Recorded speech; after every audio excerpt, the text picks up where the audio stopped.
Hi, my name is Eric Swanson, and I'm the Director of Leadership Network's Global Connections Leadership Community. This is my real good friend, Keith Young, and I just want to tell you a little bit about why we're doing this Global Connections Leadership Community.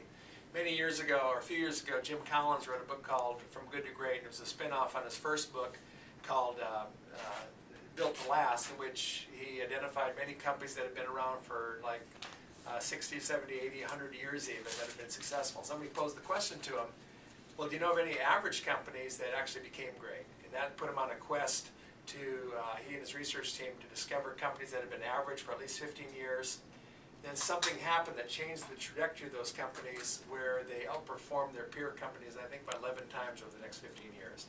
I use that as an illustration to say that we face a similar situation today with the area of global missions and the spread of the gospel.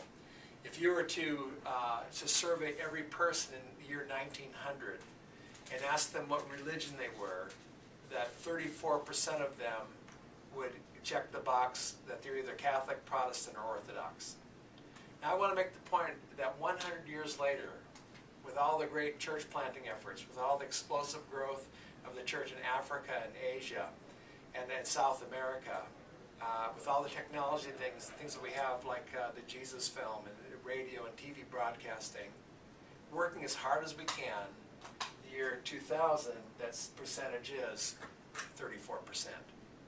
In other words, if we want to create a new future, if we want to change the trajectory of the church, it will not come from doing more, harder, faster, or better of what we've done in the past, but we have to do different.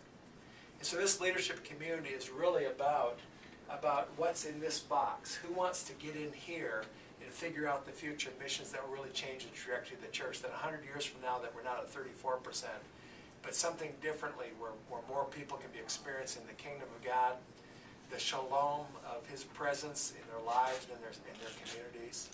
And it's really going to become, that's really going to come again, not from doing what we've done, but doing something new.